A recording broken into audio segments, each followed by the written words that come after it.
Mr. Tooth Decay here. You know, making cavities used to be easy, but it's getting harder now. And mostly because of... Crest! Crest fights cavities, so I'm gonna fight Crest!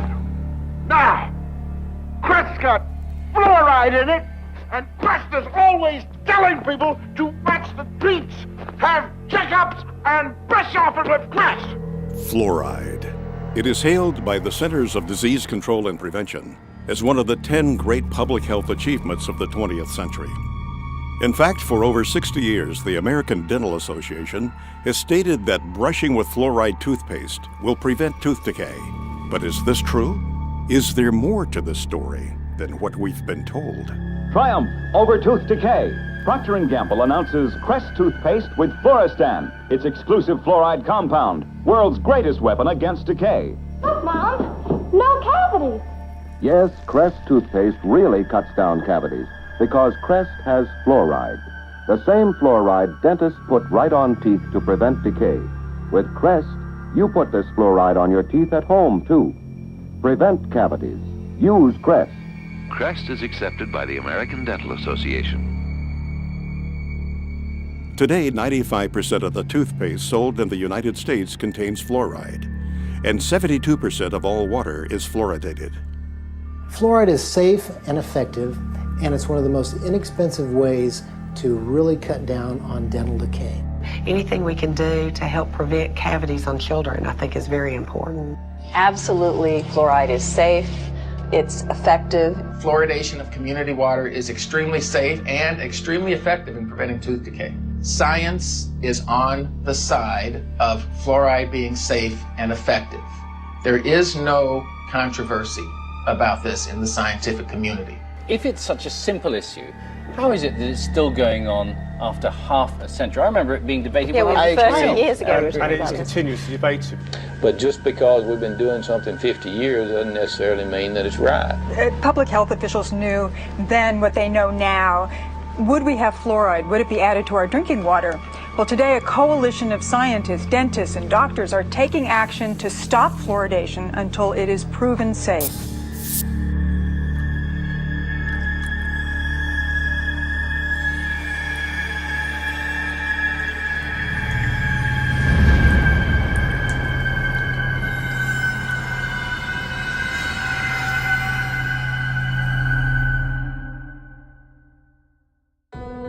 The first widespread commercial use of fluoride was for the eradication of vermin. Since the 1800s, sodium fluoride has been a key ingredient in rat poison and insecticides. These products were commonly used in and around the home to kill lice, mice, rats, and insects. Fluoride proved to be not only a good way to kill rodents, but also an effective way to kill a man. As the use of fluoride became more popular, reports began flooding in of people dying from ingesting this toxic substance.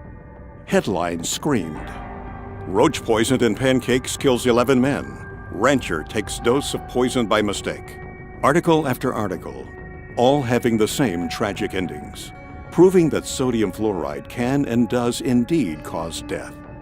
In fact, during the last part of the 19th century, the Industrial Revolution was taking hold of the modern world. An unfortunate byproduct of this technological revolution was that it created the most toxic pollutants known to man. And the most hazardous and destructive of them all was fluoride. In his award-winning book, The Fluoride Deception, investigative journalist Christopher Bryson examines fluoride's disturbing history.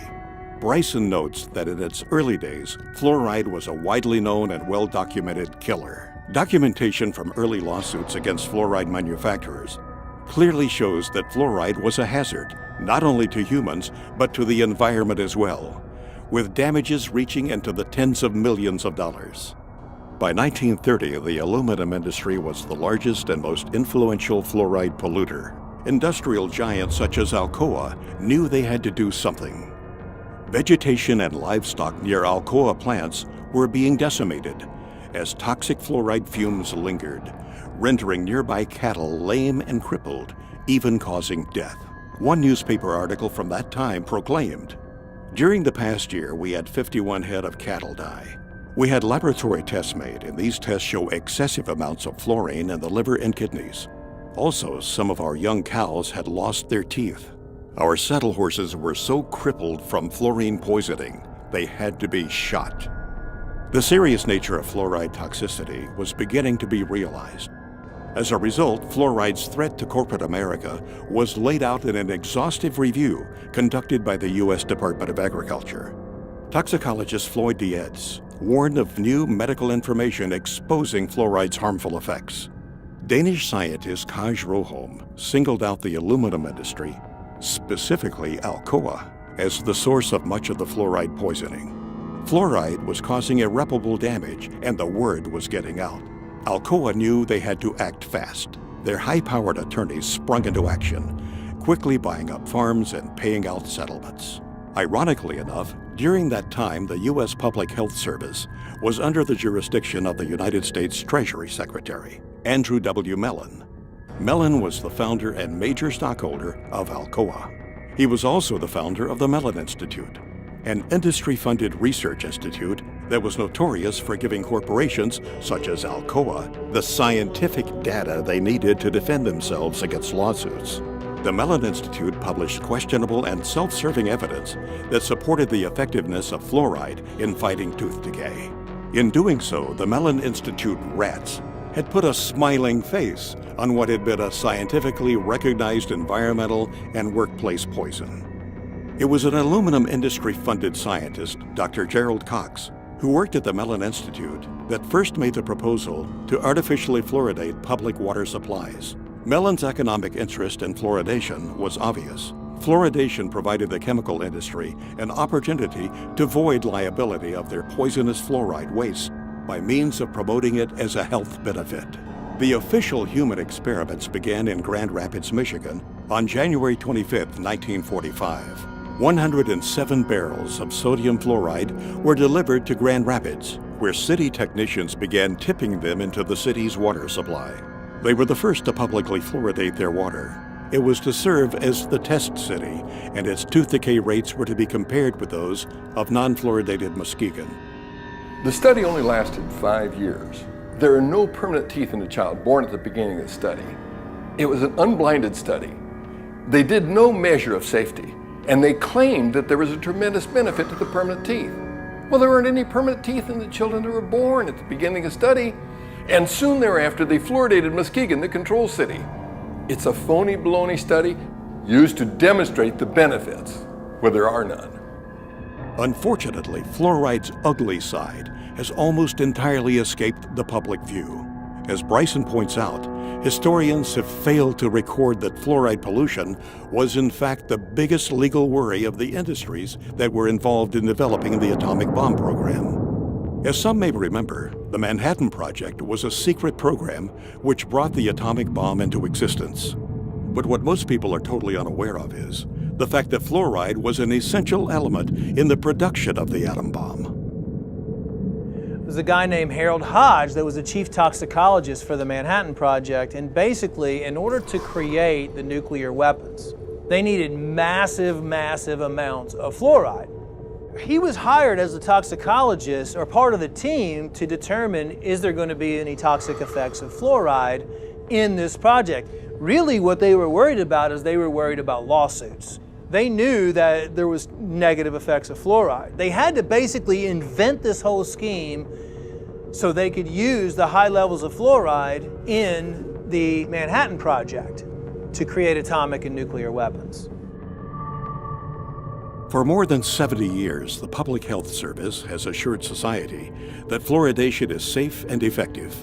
These assurances have largely rested on the results of the 1945 Newburgh-Kingston fluoride carries trial. This study compared the safety of fluoride in drinking water for 2 New York cities, one fluoridated, the other not fluoridated. The impetus for the first fluoridated city, Grand Rapids, was born from this study. However, recently declassified documents show that this study was a complete fabrication. A trail of declassified Manhattan Project papers unearthed by investigative journalist Christopher Bryson showed that the toxicology department at the University of Rochester, which was under the direction of Harold Hodge, secretly monitored the Newburgh experiment to, quote, supply evidence useful in the litigation arising from an alleged loss of a fruit crop. In fact, these once restricted documents reveal that as far back as 1944, the Manhattan Project was spending money on toxicology studies on fluoride. Why? Because fluoride was the key ingredient used in the process of enriching uranium. Enriched uranium was the linchpin of the U.S. military's fledgling nuclear weapons program. Fluoride became a national security issue. The declassified documents suggest that Newberg was simply another human experiment, one used to justify the interests and advancement of the nuclear industrial state. The final report of Newberg concluded that small concentrations of fluoride were safe.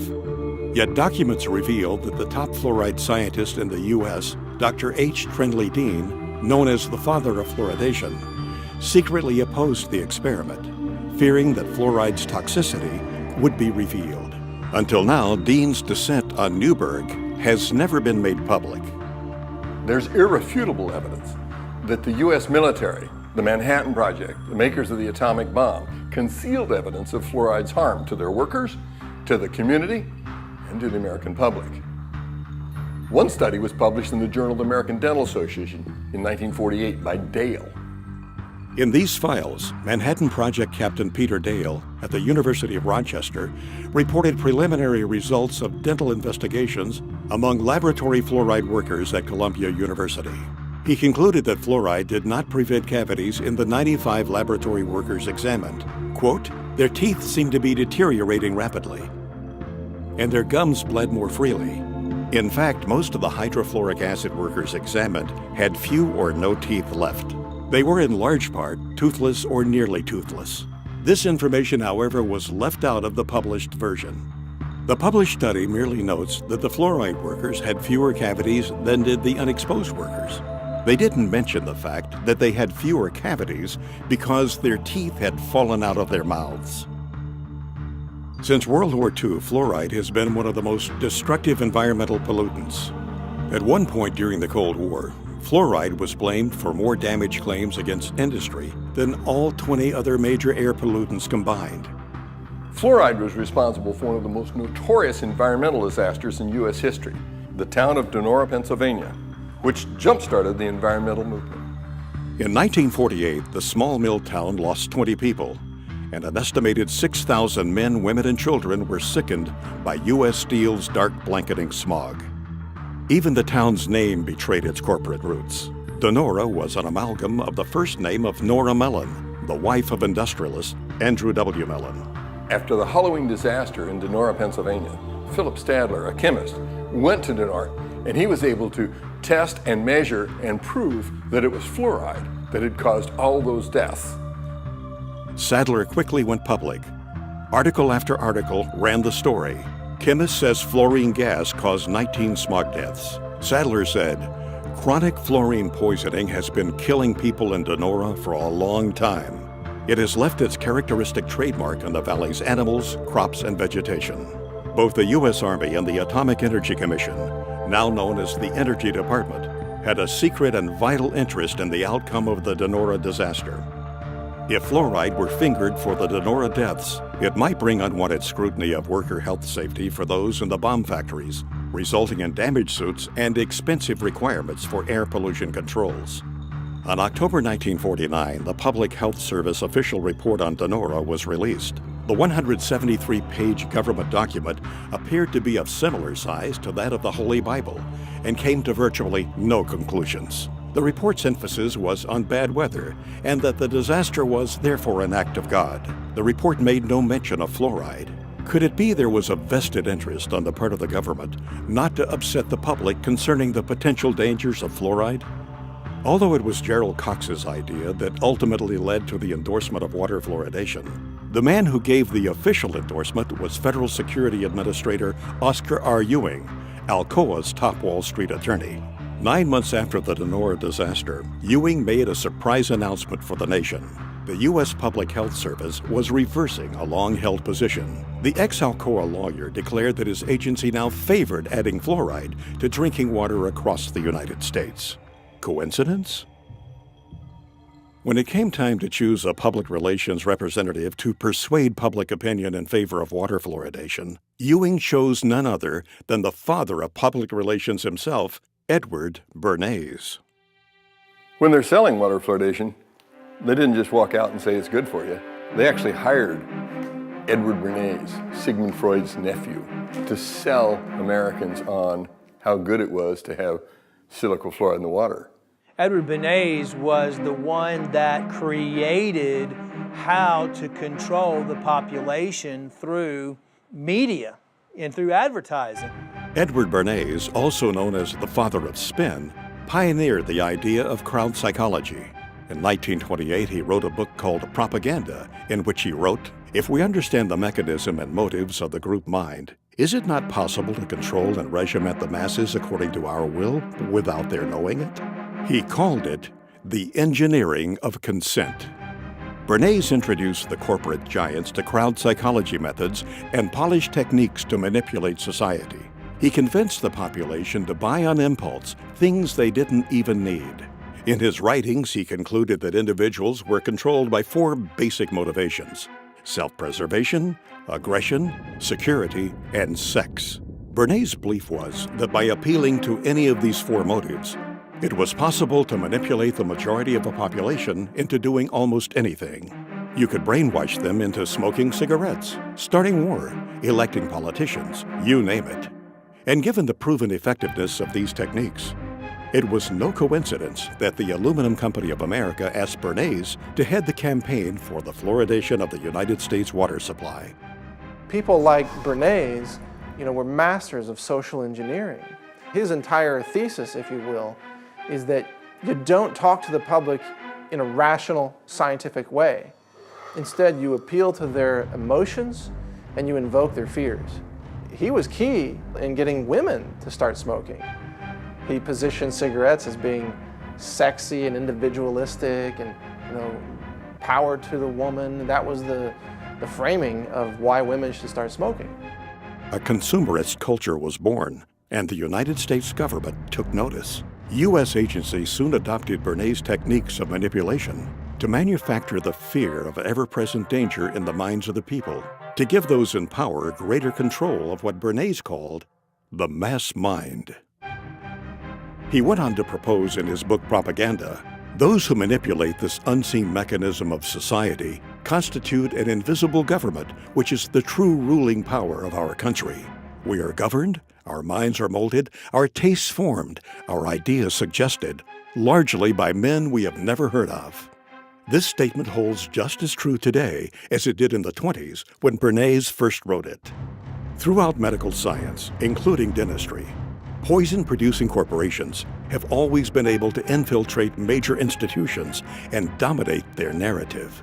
When Christopher Bryson was writing this book, The Fluoride Deception, he reached out to Edward Bernays. Bernays said it was child's play to convince the American public that fluoride was good for them. While the official narrative rang, the case for fluoride had been proven. Some people weren't so quick to jump on the fluoridation bandwagon. Because fluoride had been used for years as a rat poison, to kill coyotes, to kill cockroaches. Some of those opposing fluoridation were in fact dentists. And because of their advocacy for safe water, they were censored by the American Dental Association. If they worked for the Public Health Service, they got fired. If they were team players and kept their mouths shut, they got to keep their job. So out of fear, many people who knew better remained silent.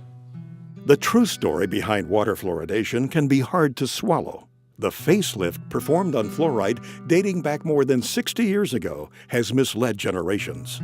Instead of conjuring up the image of a crippled worker or a poisoned forest, we see smiling children. As a new generation arises, we must sound the alarm yet again. To those who have ears to hear, this film is meant to be a warning. This film will prove beyond a shadow of a doubt that fluoride is a deadly poison being added to our water supply. It will further prove that the chemical commonly known as fluoride is the only chemical added to public drinking water to treat you, the individual, rather than the water. The information presented in this film can change your life. It can help protect your health and the health of your loved ones. It will lay out the real facts behind water fluoridation. It will expose the hidden hand behind the curtain, pulling the levers of industry, corporate profit, and public perception. Fluoridation is neither safe nor effective, but rather a fraud. And honestly, one of the biggest hoaxes ever perpetrated in human history. To say things like tobacco is harmless, fluoride is harmless. Agent Orange is harmless, they say. DDT was harmless. Asbestos, right? Yeah, GMOs now, they say, are harmless. This is a long history of science selling out to corporate interests while the people are systematically poisoned. And to this day, people still believe fluoride is safe in the drinking water, and the majority of dentists still believe it's safe to put in toothpaste and to put in different types of compounds. Most people in America are persuaded that everybody fluoridates their water, and if you're living in a town like Albany or Long Island or Ithaca or somewhere, but the vast majority of the population in the world does not drink fluoridated water. Most of the countries do not fluoridate their water, only about 30. The countries now that have banned the use of fluoride, China, Austria, Belgium, Finland, Germany, Denmark, Norway, Sweden, the Netherlands, Hungary, and Japan. All these countries have said that fluoride, number one, is ineffective and toxic and should not be used. We are still using it. There's something wrong here. I think it's time that we become aware and do something about it. How come our country that's supposed to be, quote, so smart, uses it? Well, there's something going on here. What does the European Union know that we don't know? Nothing. Nothing. They know the same thing, that's why, but the difference is they're not getting paid off and we are, and so therefore, this is what the only thing I can come up with, because they both have the same facts. They both have the same facts. Fluoride is toxic. Fluoride is not helping your teeth. If it was really helping your teeth, why do we have all these dental problems? It's not at all. How come you can go to primitive societies around the world that never had even seen fluoride, and they have perfect teeth? Why are we having all these learning disorders? How come we're having autism? We're having all these things we never had before.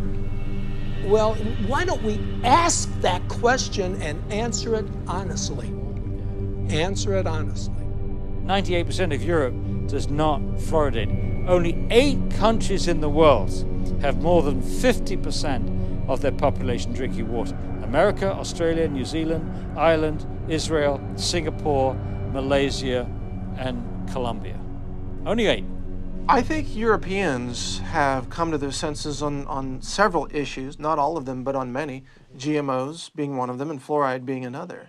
They've rejected these things because they're looking at the evidence. America tends to be way behind the curve on really recognizing reality in the realm of fraudulent hoax science. Our CDC and the liars in Washington, D.C. have only had success in countries that speak English for the vast majority of the disposal of their hazardous waste product. That means that you and I and our children in the United States are the largest consumers of hydrofluosilicic acid. Call it what it is. Hydrofluosilicic acid, what is that? Hydro is water, fluo, fluoride, silicic, sand, and it's missing an electron. It's acidic. It'll kill you. You take your hand, dip it in like that, you're gonna die. Hydrofluosilicic acid does not occur in nature. It's a man-made molecule. And it eats through concrete, glass, stainless steel, fiberglass, plastic. You name it, it'll eat it. So why are we putting that in the water? First tonight, hazmat crews from all across our area responded to a chemical leak this afternoon in Rock Island.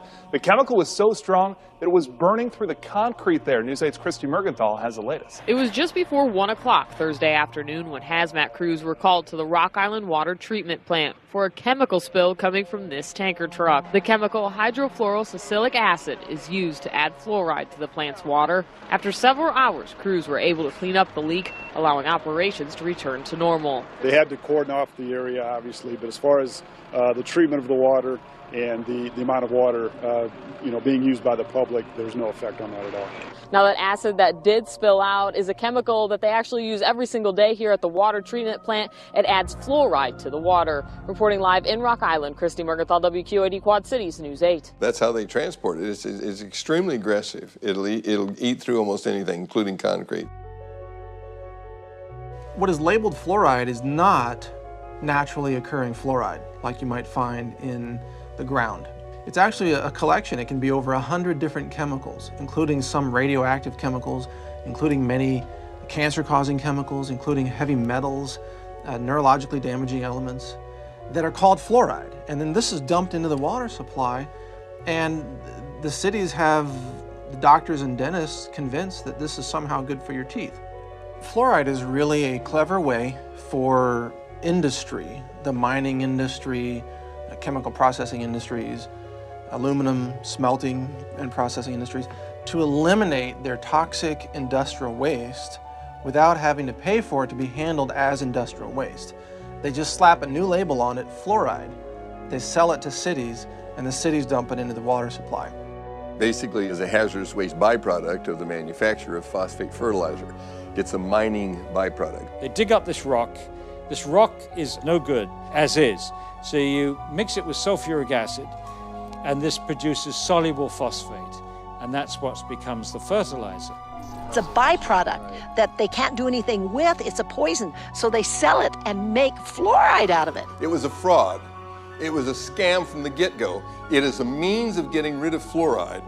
You allow industry to use your water supply to dispose of their hazardous waste. It's a disposal mechanism. It's a major industrial waste pollutant. They were trying to dump it into the rivers that were going out into the ocean in Florida, and boy, they stopped that. They said, you're polluting, you're killing the fish, and which they were. For 100 years, they decimated the local vegetation, crippled the cattle, damaged the citrus groves in Florida. It was costing them a fortune to handle this as a very serious industrial waste. And so they're helping Cargill get rid of their hazardous waste problems. Cargill is the largest privately owned corporation in the world. They were also the largest producer of hydrofluorosilicic acid. Cargill at one time had like 90% of the market. When the hurricanes went through Florida, they knocked out the holding pond, so there was a shortage of hydrofluorosilicic acid, and so they reached out to the rest of the world, and now we get it from Mexico and Japan and China, because none of those countries allow fluoride in the water supply. They don't put it in at all, so obviously it's piling up in those countries. I don't think we need to be helping other countries out with their disposal of fluorosilicic acid. Fluoridation is the worst recycling practice in the world, so I support recycling. But to take the hazardous waste from the phosphate fertilizer industry, which cannot be dumped into the sea by international law, and cannot be used locally because it's too concentrated, and to take that product and put it into our public drinking water is sheer lunacy. It's bizarre.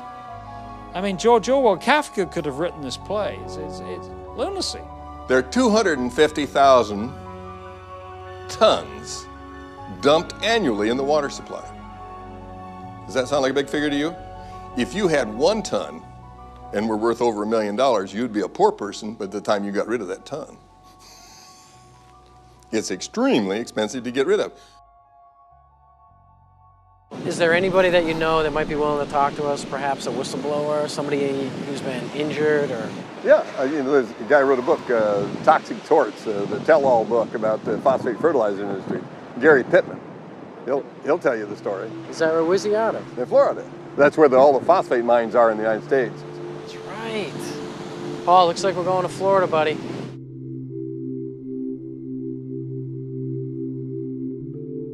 When I first started working at the Occidental Chemical Corporation's chemical plants in the early 1970s, there was no safety program in place.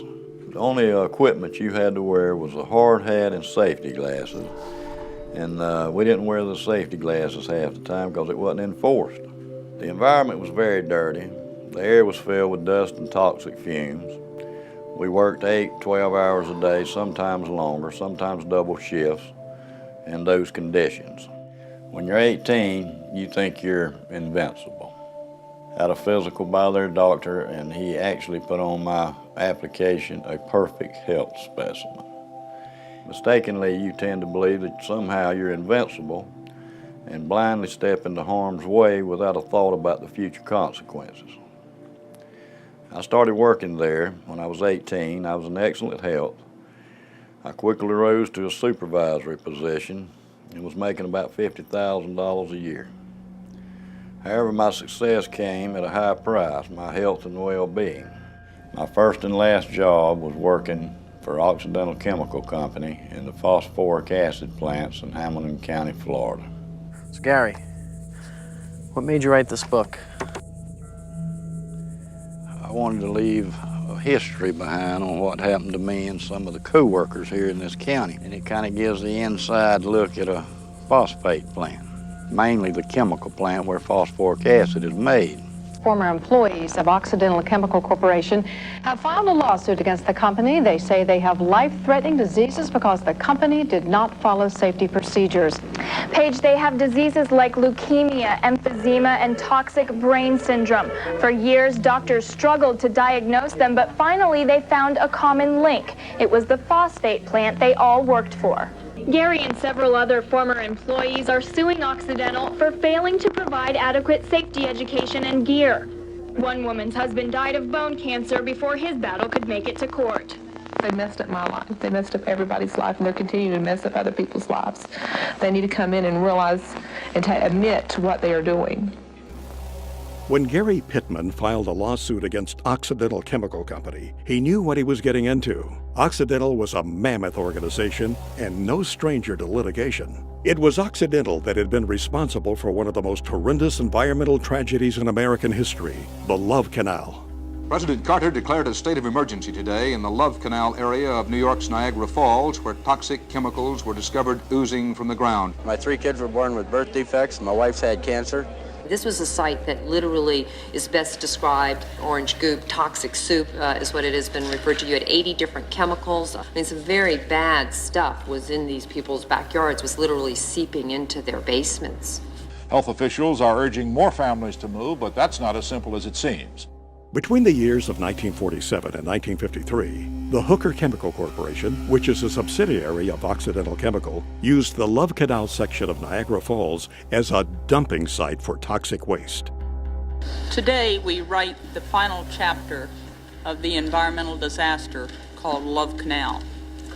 In doing so, we make clear that when people make a mess of our environment, they should and they will be held responsible for cleaning up their mess.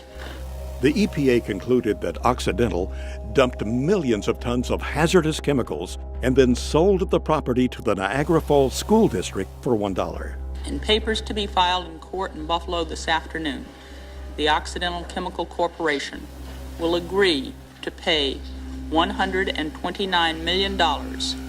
In the end, Occidental was out of pocket a total of $200 million for damages and settlements, not including court costs and the millions they spent defending themselves. These kind of dangers no longer will be tolerated by the American public. The day of discarding hazardous materials indiscriminately and haphazardly is over. There must never be in our country another Love Canal. Thank you very much. But in reality, this $200 million spanking to a multi-billion-dollar-a-year company is far less severe than a parking ticket to the average person. Occidental had a pattern of disregard for environmental issues. In the summer of 1979, the New York Times reported that Hooker's plant in White Springs, Florida, was convicted of polluting the air with fluoride. Even more damning were the copies of corporate memorandums passed among Hooker executives in which it was revealed that Hooker's top echelon knew and approved of the pollution violations. Finally, Hooker Company officials admitted to accidentally poisoning local water supplies not only at the New York location, but at their Michigan and California plants.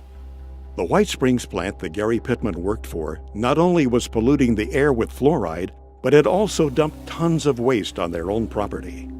In a leaked inter-office memo obtained by an insider at Occidental's White Springs plant, reveals 25 different waste disposal sites buried on the property. This highly classified document lists the hazardous, carcinogenic, highly fluoridated toxins that are all buried in the site and are still there today. Gary Pittman knew that he was about to embark into a David versus Goliath scenario. Occidental was not to be trusted. They had been known to buy and intimidate officials. They provided financial support to the campaigns of certain political candidates and owned judges. Gary had only 12 lawyers against Occidental's prestigious law firm, Holland & Knight, which at the time consisted of 540 of the nation's top lawyers. However, to his benefit, Gary had the documents to prove his case. He also had a stellar record within the company and was known as a company man. He was a loyal and hardworking employee. The last thing he had ever imagined doing was to sue the very company that had provided him such a good life. In spite of this, Gary felt as though he had no choice. He was sick and couldn't work. So Gary named a price that could make him go away, and Occidental accepted. In the end, Gary settled out of court with Occidental, but his health problems still linger. The phosphate industry is one of the biggest industries in Florida. It brings in billions of dollars each year in profits. Television ads and billboards often portray strip mining as a wholesome industry that creates jobs and feeds the world. However, a closer look reveals the extreme toxicity to our environment and health. Paul, I think what you need to do is get some aerial shots of that plant.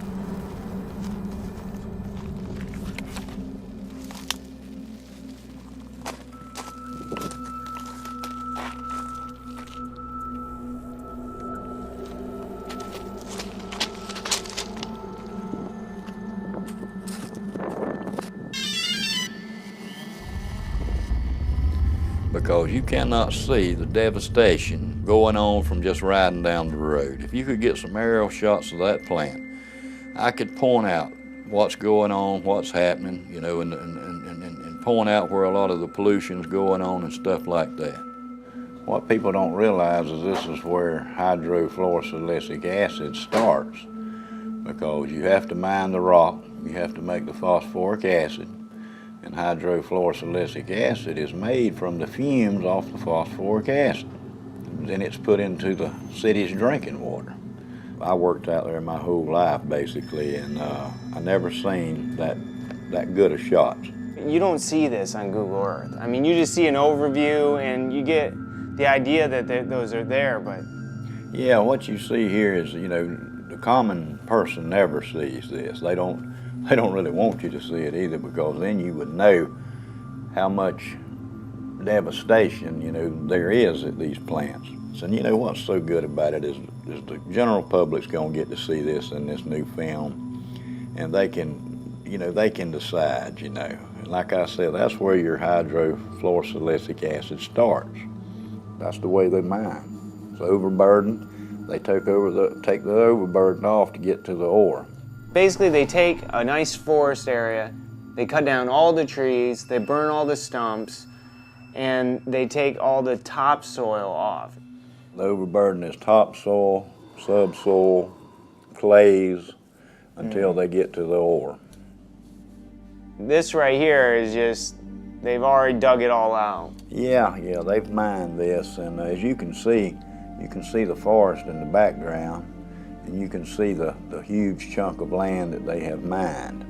The phosphate lobby is very, very powerful. You know, it's a sad situation. It's devastating to the earth.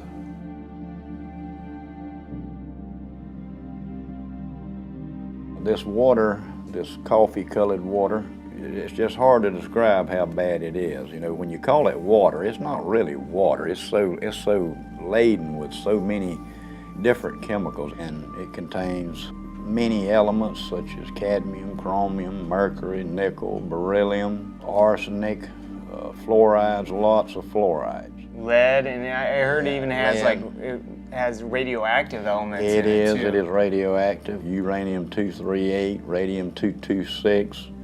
It also has traces of polonium-210. Very contaminated stuff. A lot of people don't realize that this is some of the worst contamination at a phosphoric acid chemical plant. Where this was all located was wetlands.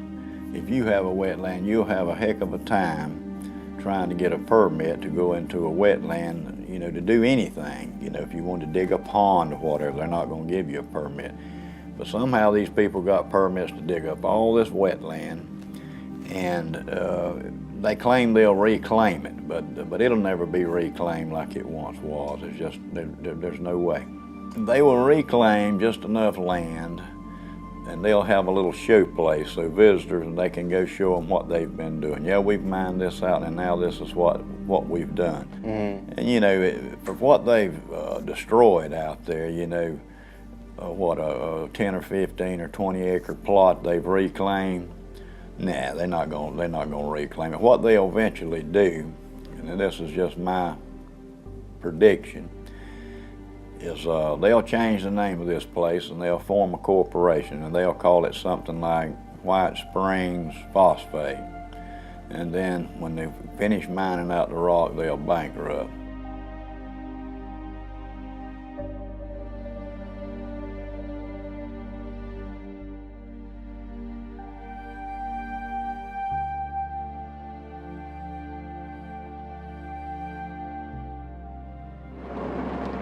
Up here on the right, we're going to have the administration offices. They used to be in the chemical plant, and they moved them. It used to eat the pantyhose off the women's legs. Wow. It says, "To whom it may concern, I worked at the above-named company, Occidental Chemical Company, White Springs, Florida, in 1968 and part of 1969. Our accounting department was located in the admin building, which at that time was located at the chemical plant. Many mornings when we employees would get out of our vehicles, women, our pantyhose would dissolve off of our legs. It was explained to us that it was a chemical fallout, not to worry. Our boss would see that each of us girls would get $1 to get us another pair of pantyhose. The chemicals also would eat small pit holes in the paint on our vehicles. Years later, they moved the admin building away from the chemical plant to out by the main road. And there's several more names here of other girls that could testify to this. So there's three things you can see from the space station, and that's the Great Pyramids of Egypt, the phosphogypsum stacks of Florida, and the Great Wall of China. And that's how large they are. They have them in South Florida and Central Florida that are 400 acres big. It's a huge operation. They dig cubic tons of rock a day. What is with the water up there? The pond water is water they use for the process, and it's recycled. The water's used over and over, and it gets stronger and stronger and more contaminated. How do they contain it? Just by building a dam like that? A dam around it, and that's what I was fixing to tell you. There's no liner under that stack. It's right on top of the ground, and it is leaching. Sure it is. Through the groundwater. Yeah, I read somewhere about a sinkhole that took place. The reason the sinkhole developed is because the acidic water eating away the limestone. And once the limestone gives way, you're in the groundwater. Wow. Because in Florida, when you drill a well, you have to go through the limestone to get to the action. Sure. When that 84 million gallons fell through in there, it contaminated all this water around. It had to have. Like I said, you know, it's just a matter of time before, you know, you have a sinkhole like that. It's just a weak point. Wherever there's a weak point in a cavity in the limestone is where the bottom falls. Eventually going to happen. Yeah, in all of them. In all of them. It's just a massive, massive operation. Yes, it is, and if you'll see, there's sections in this phosphogypsum stack.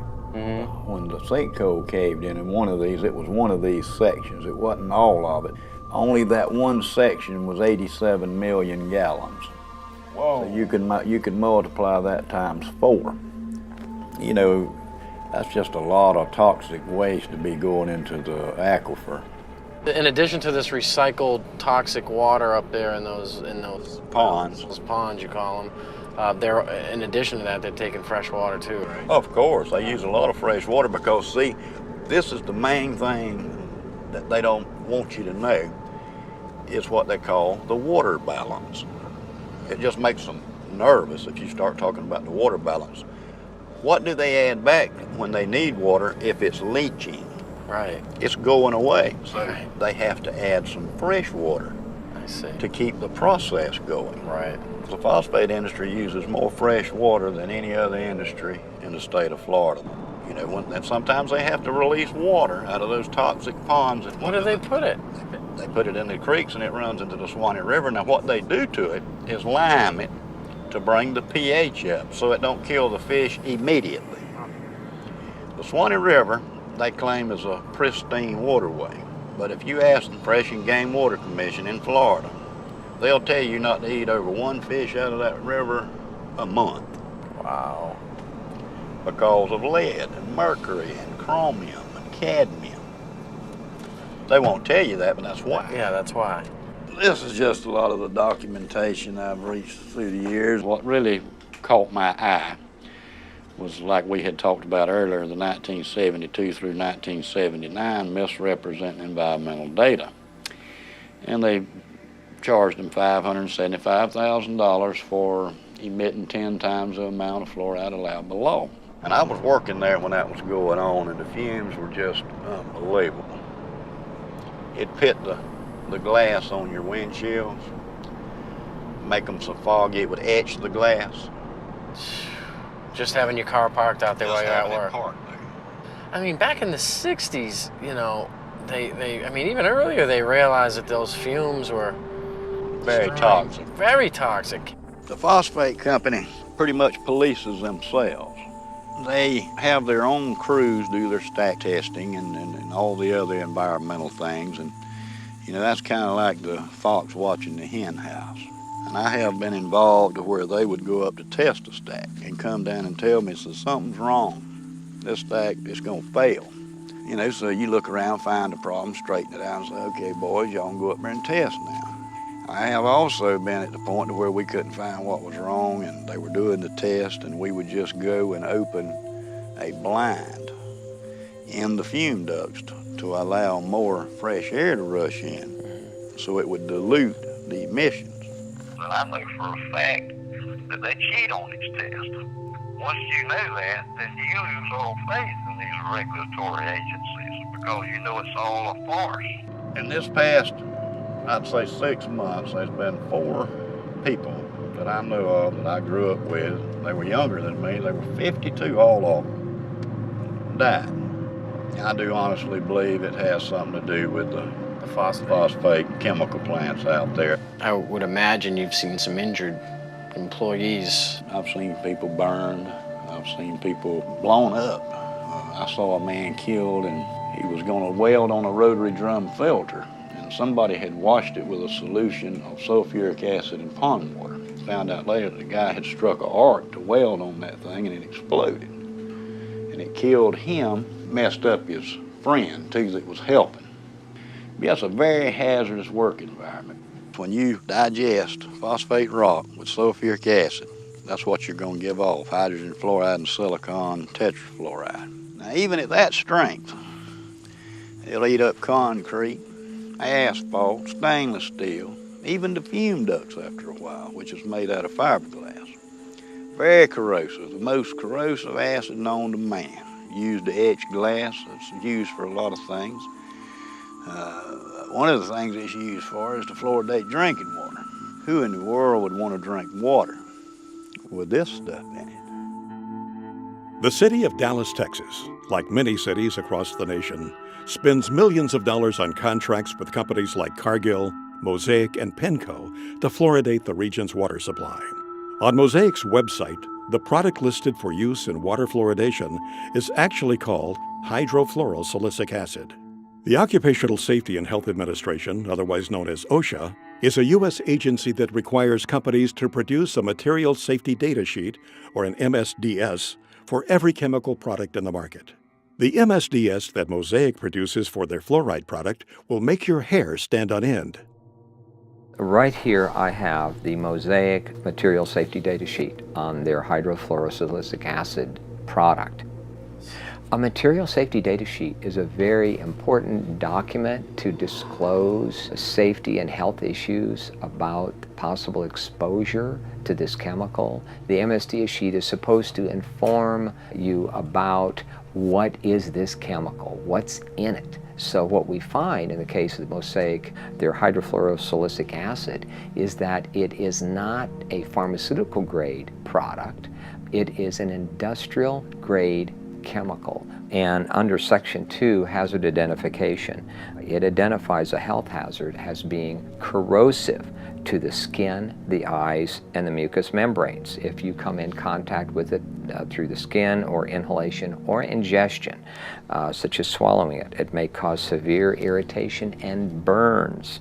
And so on the second page, it identifies potential health effects, and it mentions that it's corrosive to the eye, corrosive to the skin, corrosive through inhalation, such as breathing, corrosive if you swallow it.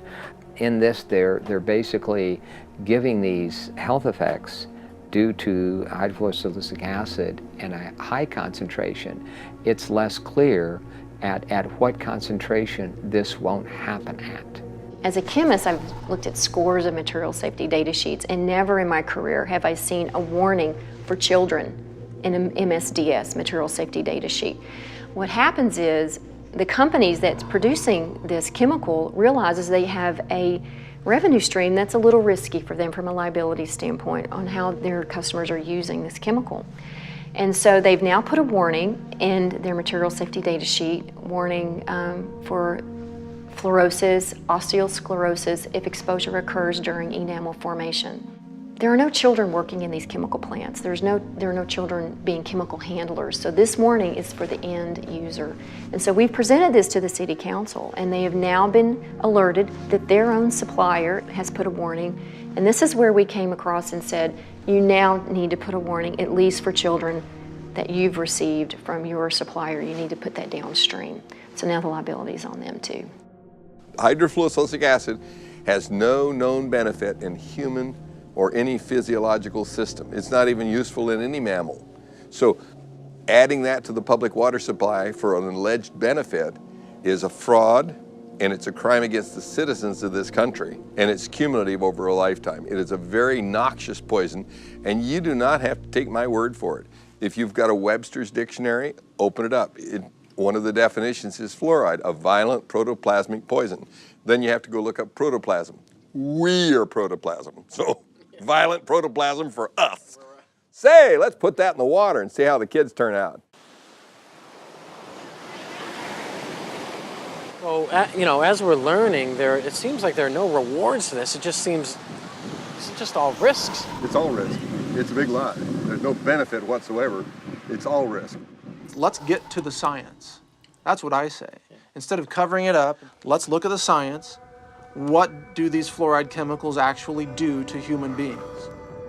There's all kinds of research out there showing it really disturbs the functioning of the body in a number of ways. Inactivates 62 enzymes, increases the aging process, increases the incidence of cancers and tumors up to 17%, disrupts the immune system, causes genetic damage, interrupts RNA and DNA, repair enzymes activity, increases arthritis, and is a system poison. These are all validated by scientific data. We have in America today all of the symptoms of hypothyroidism, obesity, heart disease, neurological impairment. I have been very sick. I was diagnosed with hypothyroidism about 10 years ago. There was no family history in my background that explained why I had this thyroid illness. What were some of your side effects? Feeling very cold, hair loss, concentration issues. It really controls your metabolism. So I had gained about 10 to 15 pounds, which is very unusual. I was very athletic my whole life and never was overweight. So I gained weight. I was sleeping a lot. Again, your metabolism is tuned down. Doing the research, fluoride is an irritant to your thyroid. Your thyroid wants iodine.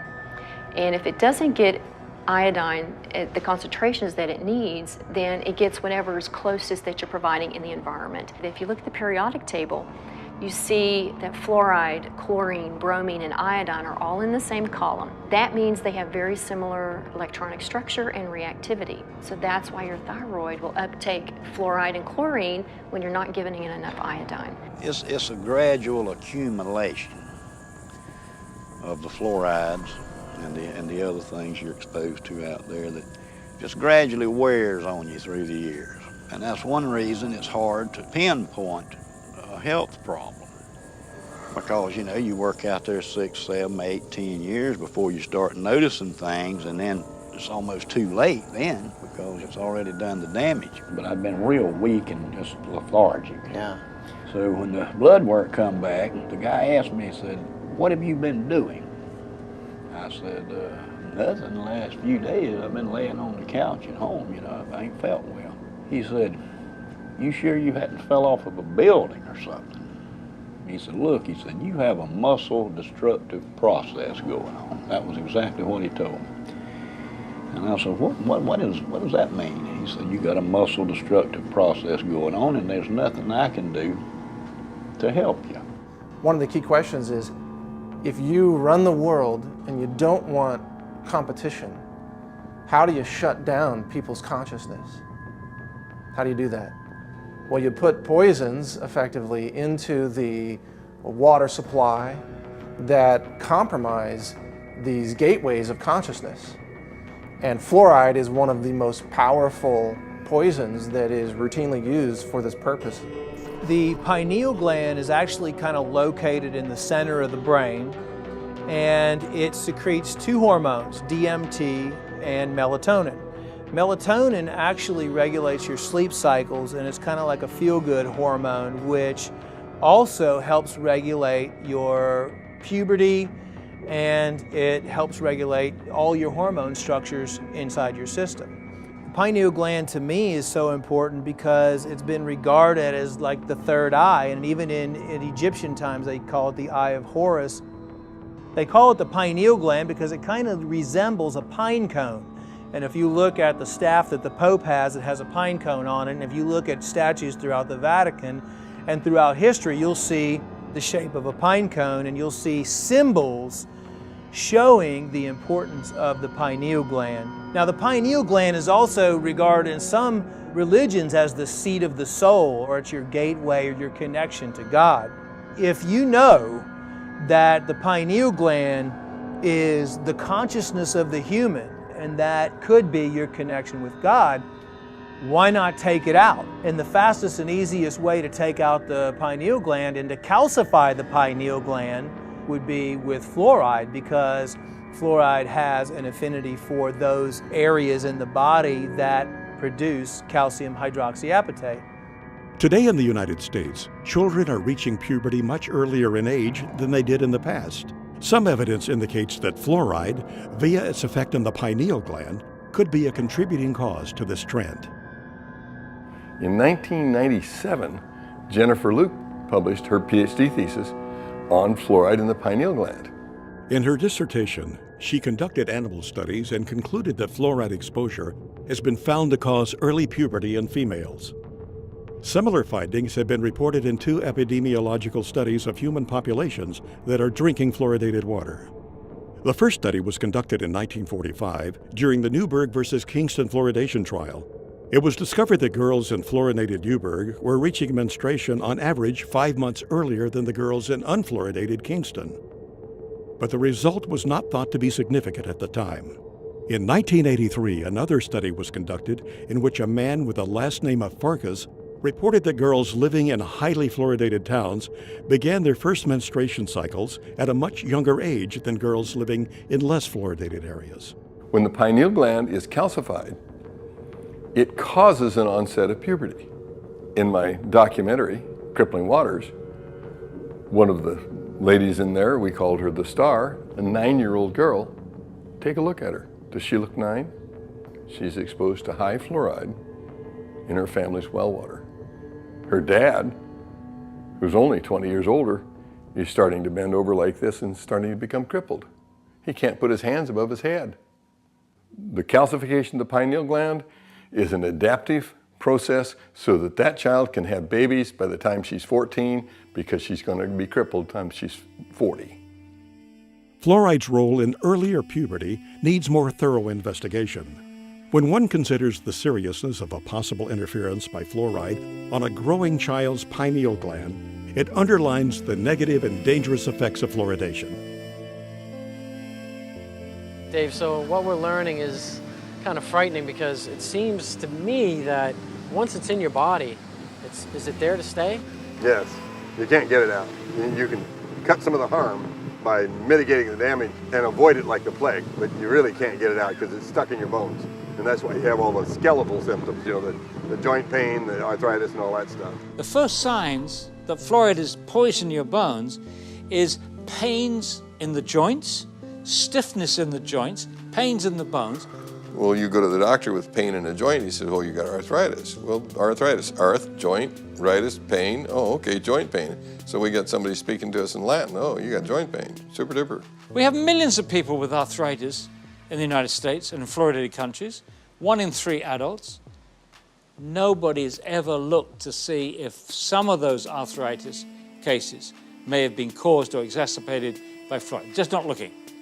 Are bones with more fluoride stronger or less strong? And the answer is less strong. And they got studies where they tried to give them a dose of fluoride, sodium fluoride, to cause an increase in bone mass. It did, but it weakened the bone itself. So those are case-controlled studies. That's the gold standard in medicine. So we have case-controlled studies showing that if you give people fluoride, it accumulates in their bones and it causes the bones to become white, opaque, increases the bone density, decreases the bone tensile strength. And they actually took bone that was removed from people for the purpose of replacing a joint or a hip, put it in a little device here where you put a weight on there and snap it, and they showed that the more fluoride in the bone, the quicker it snaps. Have you ever wondered, how come everybody has hip replacements, knee replacements? I mean, you can go on and on. I can think back when I was a kid, that didn't happen. You didn't see all these crippled people. I mean, you saw a few, but it wasn't common. I mean, how does it end up in our bones? Is it that where our body just finds? It's calcium-rich tissue, so your body parks it there because it's got to dispose of it some way, otherwise it would kill you. So it parks in the bone and then it kills your bones. What it does once it fills up with fluoride, that you get little spikes on the outside of the bone. If you take a hand and take a bone and run your hand up and down a normal bone, it's slick, and that's because muscles move around on the bones when you're running or jogging or lifting weights and all that stuff. Your muscles are moving around on your bone, and it's slick, so it doesn't hurt. Well, if you make that bone the texture of sandpaper, then when the muscle moves around, the fascia tears, and it hurts to move. And so fluoride accumulates in calcium-rich tissues, which are bone, ligaments, cartilage, joints, and teeth. So you have to look at this as if you have a lifetime body burden, and the less you're exposed to, the longer you can go before you develop symptoms. The first most irrefutable symptom of fluoride exposure is pain. And that's what we saw. My wife and I filmed a documentary in China. And pain was the hugely significant symptom that they all had. They couldn't even work. And, you know, in China, if you don't work, you starve to death. Have you ever heard of dental fluorosis? No. No. It comes when somebody's overexposed to fluoride. Awesome. That's a picture of very mild dental fluorosis. And so is that. You know, that young girl came to see me to get that fixed because she doesn't think that's beautiful. She thinks that looks bad when she smiles. And I think everybody else agrees with her. They say 41% of American teenagers have this condition. So this is a white spot, so it's been there. It's a little scary, you know, knowing that many people, we don't even know, what's in our water. Fluorosis can become more severe than a simple white spot. In severe cases, it can deform a patient's teeth. When you see spots on the teeth like this, that means you gave the child enough of a poison that the cells that were making that organ didn't make it right. They made it wrong. When I was a child, I was overexposed to fluoride. There are streaks of that in my teeth. So you learned that early on then? I knew, yes. Those teeth are very brittle, so I have cavities more frequently in those teeth than other ones that don't have the evidence of the fluorosis. Maybe you've seen it. It's white, chalky spots on your teeth. and I was told that those are calcium buildups. From the fluoride? Okay. I don't think I had really, really strong teeth to start with, but I did have some teeth that they just broke. The last time this happened, I was eating a baked potato, and it broke 2 out. Baked potato? A baked potato, and it broke 2 out. Did you notice anybody else in the plant losing teeth? Yeah. We talk about it a lot at the plant. So the ADA, people in office, the people who are in these regulatory agencies, they're aware of overexposure to fluoride causes dental fluorosis, correct? Yeah. They know of that, right? And they know that dental fluorosis, the teeth become weakened, they chip, they fall out. Brown, spotted, ugly, wear away real fast. Yes, they know all of that. We took California, we took the whole state. There's no difference in dental care costs for welfare from one end of the state to the other, regardless of the amount of fluoride in the water, whether it's 0.1, 0.2, 0.3, no difference. So if there was a tremendous benefit, you ought to be able to see that, and it doesn't show up at all in the computer data. So that's why they won't debate you.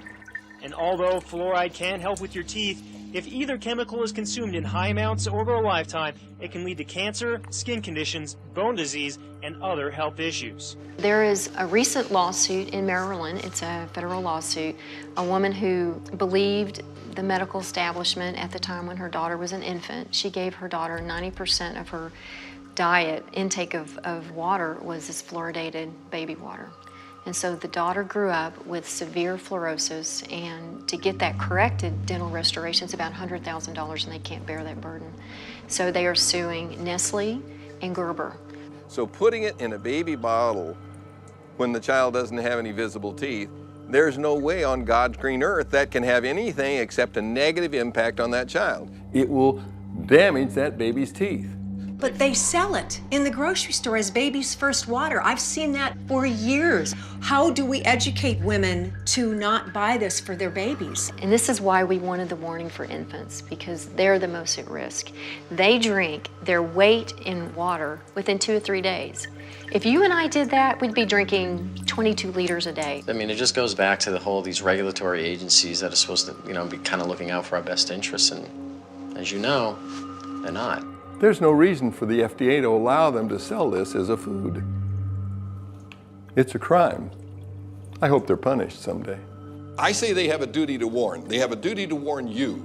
Not one manufacturer of formula says, by the way, don't use the tap water. Women, infant, and children, WIC program. We contacted them. They refused to tell mothers not to use the tap water. And you know what she said? It would damage the fluoridation program. Fluoride is safe and effective, and it's one of the most inexpensive ways to really cut down on dental decay. Fluoride is safe and effective. Fluoride is safe. Fluoride is safe and effective. Well, there's a study from 20 years ago showing infant mortality was higher in fluoridated communities. Is that why? I don't know. Why didn't they do a follow-up study? I think that would be interesting to know. Children have died, There's been a case of a child who swallowed this. The dentist left the room. The parents didn't know. The kid swallowed it, had to be rushed to hospital. They couldn't save him. He died. So yeah, it's very toxic substance. There's no question about that. Is that the kind of stuff that a responsible parent would be putting in their child's hand? FDA in 1997 required manufacturers of toothpaste to put this warning label on it. It's the same as you'd have on a loaded .38 caliber pistol. Keep out of reach of children. And only use a little pea-sized amount, which is about the same amount that would be in a bottle of water. And if that amount is swallowed, call the Poison Control Center or seek professional help immediately. So if I drink a bottle of water, should I call the Poison Control Center too? This is just insane. So this is what 2 different organizations say. One says, don't swallow it. Why did they put that on there? They put that on there because there were 10,000 calls a year to the Poison Control Centers from children made ill by swallowed toothpaste. 10,000 calls, and for every call, there's 5 that didn't call. And there are only Poison Control Centers in half the states. So that means 100,000 children are made ill by swallowed toothpaste. It's insane to put a deadly poison in a child's hand and say, go brush and be sure and spit out, Johnny.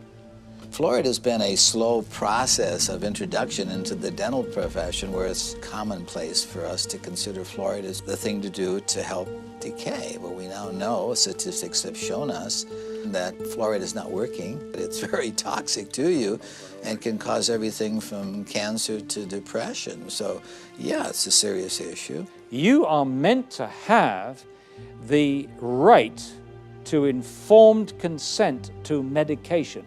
What we're doing in the fluoridated community is we're doing to everyone what a doctor can do to no one. A doctor says to you, he says, look, this glass of water is going to do wonderful things for you. It's going to cure your ingrowing toenails. It's going to make you less bald. It's going to do X, Y, and Z. Drink it. And you say, no, I don't want to drink it. You must drink it. You've got to drink it. I'm your doctor. I'm telling you, you've got to drink it. If he or she tried to do that to you, he or she could lose their license. You've got to tell the patient what the drug is good for. You've got to tell them what it's bad for, the side effects. And then they, in theory, make up their minds. This has been ripped away from us. Water fluoridation is the dispensing of a drug. This is not chlorine. This is not any number of the other chemicals that are used to treat the water. Fluoride is being put in specifically to alter you physically, to make a physical change in you. Fluoride is a drug, is a medicine. This is the only thing anywhere in the world that gets added to the municipal drinking waters to actually treat the human. Well, anytime you see the letters FLUO, you're talking fluoride. And so when you start realizing that Prozac is a fluoride product, Zoloft is a fluoride product, virtually all of your psychotropic drugs, almost all of those that are mood elevators. And one of the reasons being is because it has this tremendous capacity to affect serotonin. Serotonin being the chemical that goes from one neuron to the other brain neuron. And so when we looked at the selective serotonin reuptake and when basically an inhibition of the serotonin to be taken up, that's the fluoride that's doing that. Prozac is fluoxetine. It's a fluorinated psychoactive. Matter of fact, almost all your psychoactive drugs are fluorinated drugs. They put it in there both as a carrier and an accelerator of the effect. The actual active ingredient in Prozac is fluoride. Prozac is made almost entirely from fluoride molecules. It is, like SSRI drugs, are similar molecularly to some of the elements in fluoride. Remember the school shootings in Columbine, Colorado? Yes. They were on SSRI drugs. Those drugs make your mind think that you're not living in the real world, that you're actually just sort of experiencing a false reality. And I think fluoride has much the same effect. There's tons of products that are pharmaceutical products that, in some cases, the fluoride is just being used to what I call potentiate it, to actually make it a stronger one. Fen-Phen, which was the diet drug that was taken off the, well, why did they take it off? Well, fenfluramine, you can hear the fluoride part in there. The fenfluramine was the part that actually made the thickening of the heart valves so that they pulled off. Amazing part about it is Rohypnol, the date rape drug. A lot of people just call it that. The roofie. Okay, yeah, right? Roofie. Yeah, and so what does that roofie do? Basically, it causes an anterograde amnesia. Well, okay, that's a fluoride product, so how does it do that? Well, we probably should have guessed that it would do that already anyway, because if you went in and had surgery, general surgery right now, knock on wood that you don't have to ever do that, but if you were, they would give you 4 molecules of fluorine and 2 of bromine and 1 of chlorine, and that's what knocks you out during that time. So the truth is that when you start looking at all the pharmaceutical uses for it, that it's just amazing all the things that that are around us all the time that we didn't recognize or that we didn't see. There is absolutely no drug on the market that's given in a one-dose-fits-all situation. We don't put other things in the water to try to keep everybody's blood pressure down or everybody's stroke risk down. And there's no reason why we should be trying a one-size-fits-all approach for this either. Once you put a medicine in the drinking water, you can't control the dose because you can't control how much water people drink. You can't control who gets it. It goes to everybody. If you ask a pharmacist if there's any drug in his store that was safe enough to give to everyone, young people, old people, sick people, people with poor nutrition, give it to them in any dose, they'd laugh at you. It's ridiculous. There's no way you can give out a medicine without being able to control the dose. And one dose cannot fit all, and you can't give a medicine to everybody. You are forcing it on people who don't want it. There are people in this audience who've spent far more time researching this issue, including David, myself, and many other people in this audience, and they've stated categorically to the mayor, to the city councillors, we do not want you to force this medicine on us. We have the right to informed consent to medication. That's a very important right. This is a violation. It's being violated every day in this country to over 200 million people. There needs to be informed consent. We have that with all other medications. When we go to the doctor, he or she gives us the information of what the side effects are going to be. With fluoride, there is no informed consent. There is no safe dose for this one-size-fits-all medication that they're doing to us. Now, all of those issues are important, but the one that really concerns me is the impact of fluoride on the brain. A study panel for the EPA listed fluoride as amongst 109 chemicals for which there was significant evidence of neurological effects. It has definite impact on the neurons, which is the nerve parts of the brain. You don't just grow those back. It's not like, well, I cut myself, so now I'm renewing my cell. It doesn't happen to the neurons.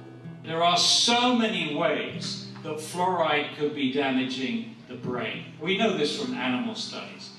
Dr. Phyllis Moulinex exposed rats to fluoride to work out its effects on the human brain and the central nervous system. What we did was we exposed them, let them drink the fluoride in the water for 6 to 20 weeks. The pattern that we saw, it typically is what we see with other neurotoxic agents that are well known to cause a hypoactivity or a memory problem or an IQ problem. When I first presented the results of these studies, one of the individuals sitting and listening to the results, he says, "Do you have any idea what you're saying?" And he says, "You're telling us that we're reducing the IQ of children."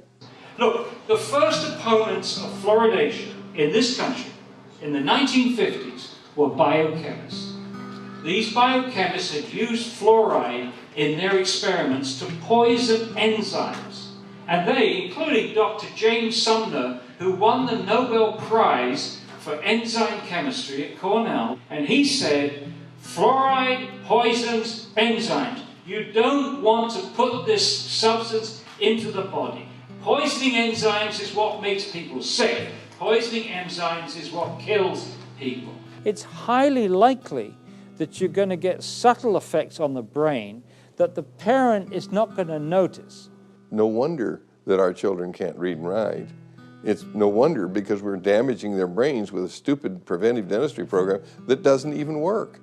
We have behavioral studies, and we have 24 IQ studies, 24 studies which now show an association between fairly modest exposure to fluoride and lowered IQ. They've actually got it down to a 1 milligram dose of fluoride causes a 0.59 loss in IQ points. The average IQ is 100.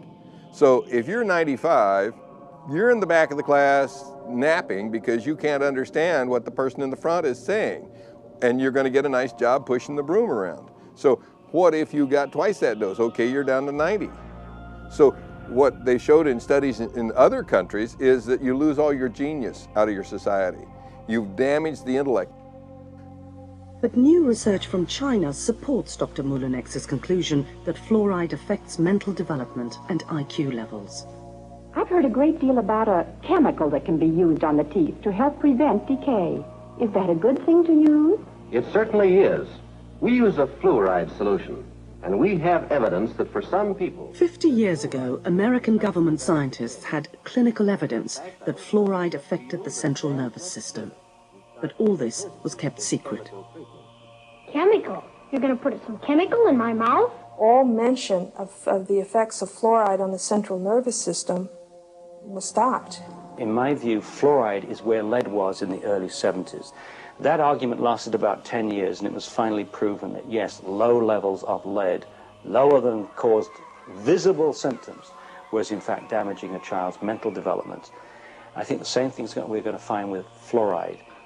As someone who has gotten off of fluoride, I can tell that my thought processes and my concentration is higher. And so when you damage the IQ of the children, you lose your place in the country as a leader, and we have. And that's because of the damage that our government has allowed to happen to the intelligence of our children. If there wasn't research out there that's shown conclusively that it affects the brain and the neurons, that it affects the immune system, that it affects the bones, and it is incorporated into your body, fluoride bonding is strong. You get something with fluoride bonded, it's not easy to get it off. Well, what's going on?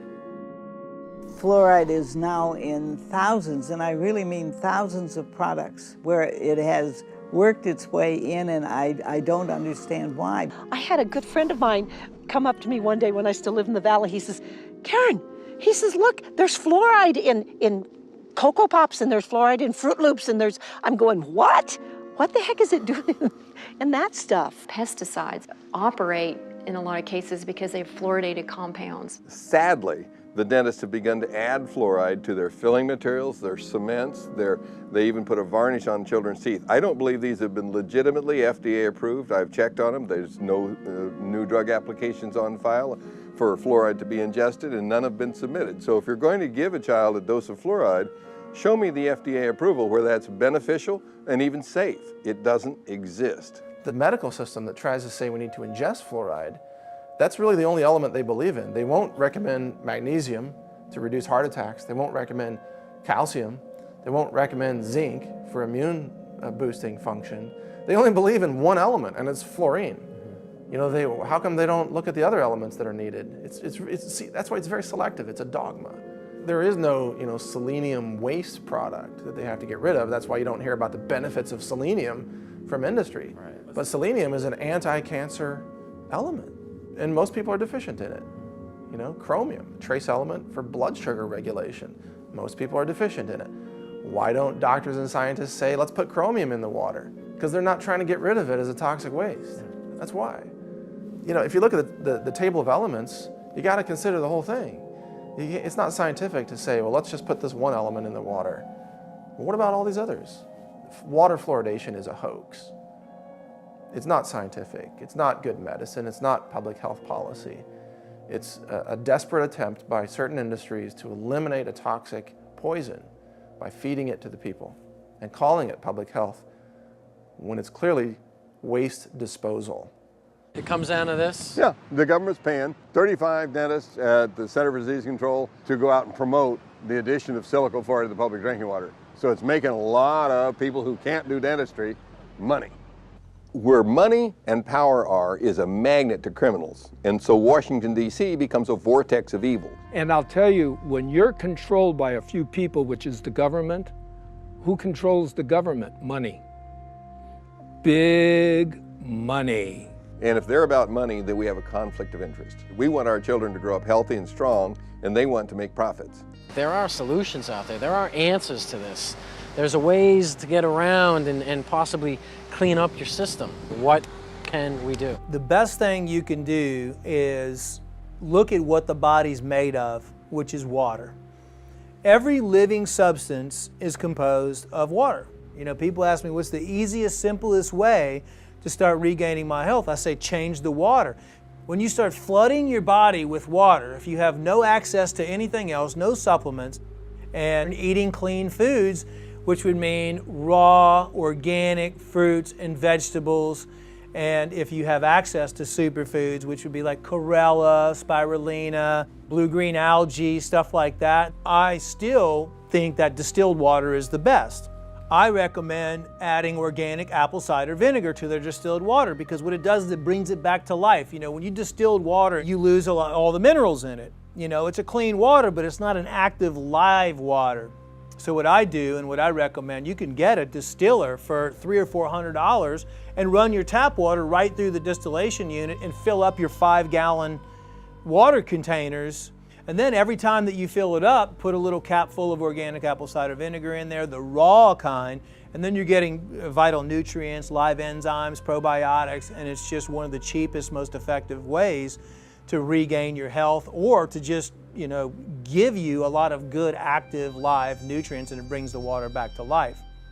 But you know, the big problem is you can get the best water in the world to drink and cook with, but what are you going to do about your shower? In fact, I would even say don't shower in tap water. That's so toxic that, look, where I live now, I'm drinking and showering in either rainwater or well water. If we have the ability financially to purchase these filters and these purification systems, it is the most important investment you could make for your family. You really need to invest in yourself, in your food, in what you're drinking, and more than you are your clothes or your electronics or your car. It is the priority. When you accumulate all these chemicals in your body, you have to do something to get rid of it. The antidote to fluoride poisoning is calcium, magnesium, vitamin C, selenium, and iodine. And you can get rid of it with perspiration, which is saunas. You can get rid of it by drinking more water and having it go out in your urine. The right diet can bind to those elements and help clear them out. I'm not drinking any more water with fluoride. I'm not eating foods with fluoride. I'm not cooking my pasta rice soups with that fluoridated water. So I completely took it out of my diet. Considering the fact that fluoride toxicity has become a huge problem, kind of teamed up with Alex Jones and his staff over there, and I was asked, what can we do? There's no product on the market that targets specifically fluoride detoxification or fluoride cleansing. So I was asked to put something together that would do that. It's really a combination of 6 of the most potent compounds we could find working together in unison to help you eliminate or detoxify fluoride from your system on a regular basis. This product is something that people can take on a daily basis or take on a weekly basis or take to help their body naturally eliminate fluoride from their system. There are 2 strategies for really getting fluoride out of the water supply. One is that you can have the citizens, protest, go to the city council meetings, rise up against the chemical tyrants, and demand clean water. Just demand clean water, that's it. And if more people would do something like this, instead of just turning a blind eye, that's what's wrong with our country. People see wrongdoing, but they just pass it by, let somebody else take care of it. So I imagine you're kind of going to be the Lone Ranger standing up and saying, I don't want my water medicated anymore. We should be calling our congressmen and trying to say, hey, what are you doing out there? What are you doing around the well? That's our water. I should have to choose if I want fluoride in my water. Why am I demanded that I have to have fluoride in my water? If enough people will contact their legislators, contact them either through phone calls, through snail mail. I mean, if they get enough of that on a particular issue, by golly, they do set up and take notice. Go there and bitch, because that's your public servant, okay? Last time I checked, they work for you. You got to get a lot of people angry enough that they'll go out and stand in the rain and tell the city council that they're not going to get reelected if they don't do what we tell them. They're not going to keep their seat if they continue to poison our water. If you follow the democratic process, then this issue has already been solved. Unite and let's make it happen, because I was thinking about it today, and I'll just wrap with this, but I was thinking about it today because I knew you were coming over, and I just sat there and I literally just prayed to God. I said, God, I don't know there's got to be a way. Open up a way that we can help this nation and the world get its health back, and let health be the #1 priority and profits the next, not profits over health. And let's let people get the truth. This is all about us taking our world back. It's the time to scream louder, to be bolder, and to show them that we cannot be afraid.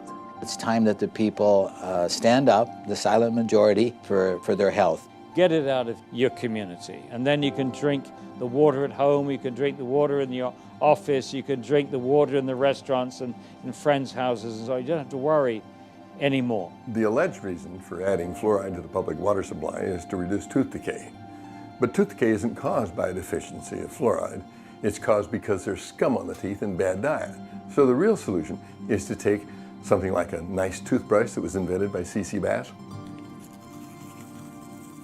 cram it in the gums, and knock the scum off. So if you really wanted to reduce tooth decay, you'd make sure that every child had a big handful of toothbrushes and knew how to use them.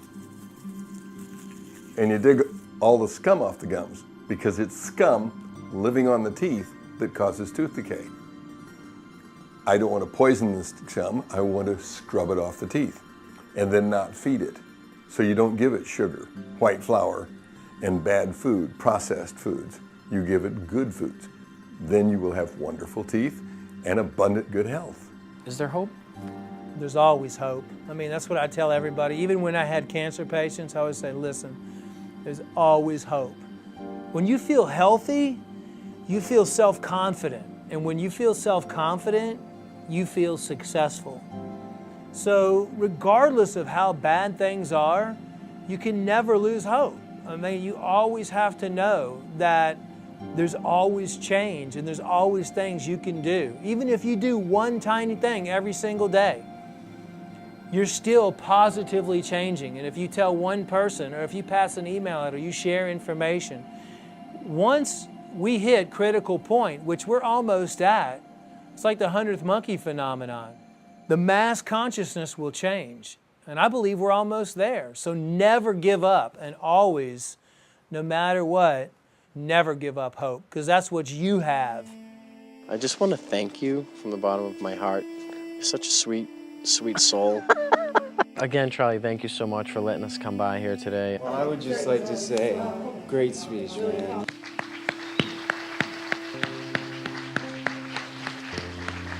Thank you for all your work you've done over the years, and your discoveries, and your journey, and your just everything. Thank you so much. Appreciate Welcome. it. Thank you. Thank you, Gary. Thanks, Paul. Maybe you man. too. You're the man. Okay, Thanks so much. Thank you. Appreciate it. Thank you. It's been a treat. It's a pleasure to talk to you, and I'm hoping that this will get the message to more and more people. Now, this is fantastic. It's going to be a great educational tool, and we appreciate you being here. And thank you so much, and we'll look forward to seeing you again. Likewise. Thanks for having me. You guys are incredibly powerful, and I want to say thank you for what you're doing for all of us. I really wish this project the greatest success. People need to hear this message from all of those that you've interviewed. This is powerful information, and I imagine that in 50 years, people will be watching this. You know, some DVDs will survive. Yeah. Yeah. I just got the chills. And they'll be watching this, and they'll look back and say, there were some filmmakers who did know what they were covering, who weren't willing to just sell out and do some explosions and on-screen sex and this and that. They actually had a message for humanity. That's what you guys are doing.